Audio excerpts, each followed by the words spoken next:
Yeah. And that's it. Love that. Thank You you. know, as the kids get older, of course, their teenage years and early 20s, late 20s, they may want to get involved actually in DEI. They may want to get a position. What would you say to those early 20s, mid 20s? I mean, really, you know, early those young adults that want to get into DEI, like what should they do? What road should they go on? What path should they go on? What should they do? Yeah, I would say start with your community first. You know, there are a lot of nonprofit organizations who really focus on certain segments of audiences that need either vocational or educational help. So start there. There's different organizations even at their schools, at churches. So start there to see where the best fit for you is. Maybe it's in accounting, maybe it's in marketing, maybe it's in communications, but whatever it is, make sure you learn as much as possible. So that way, when you're ready to step maybe into a corporate world, that you can bring that skill set to them. What do you think the one thing people should know about DEI that they probably don't? I mean, we all know it's diversity, equity, inclusion, but is there something that people are missing, something that people should know, like a hidden gem or something that people should know? Hidden gem. I mean, outside of like the revenue that they can get because of a diverse, team of people, outside of them getting more loyal consumers and customers, outside of them really coming up with new ideas to attract new customers.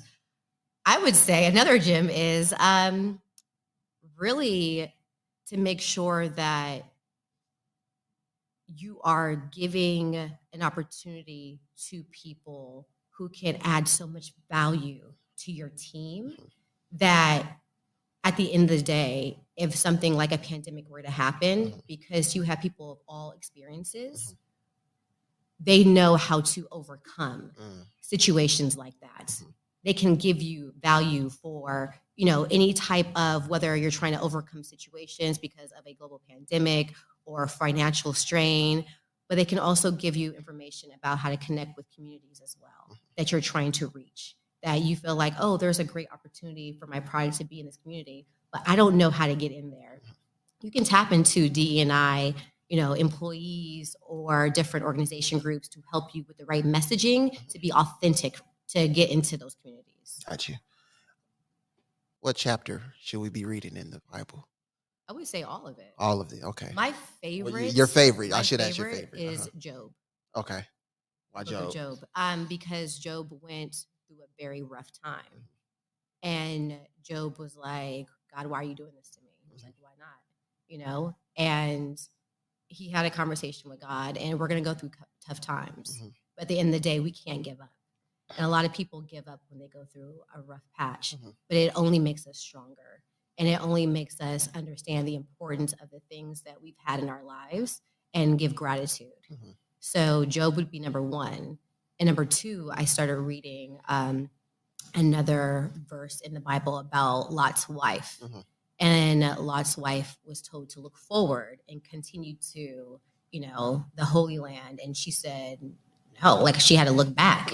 And they were like, don't look back. Yeah. Don't look back. And she looked back and she stayed there as a pillar of salt. And a lot of people, they find themselves looking back a lot about, what's happened in the past for them, which disables them. And they're not able to move forward. Yeah. And so those are very, in my opinion, very powerful messages in the Bible for me. See, that's why I chose the superpower of going in the future, because I was like, hey, look, whatever happened in the past, happened in the past. You can't fix it. No, you can't. But in the future, though, I just want to see what's going to happen. That's it. But you can get you can get some information from the future and bring it to the past. That's true. Just like Back to the Future, the almanac. That's true. And make you a multi-billionaire. Man. Woo. I'm just saying. Sounds like you've done some research on this one.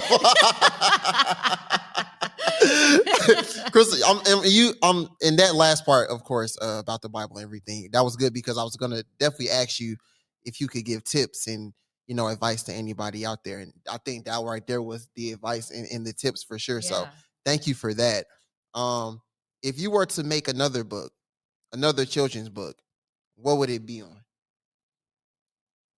I would like to continue with the series. Okay. This is the first one, and it's about diversity, but I would like to continue about different social issues that we're facing as a country, in our world, and as a whole, and really address those in a very lighthearted way for children to understand, because I don't want us to repeat history that has really been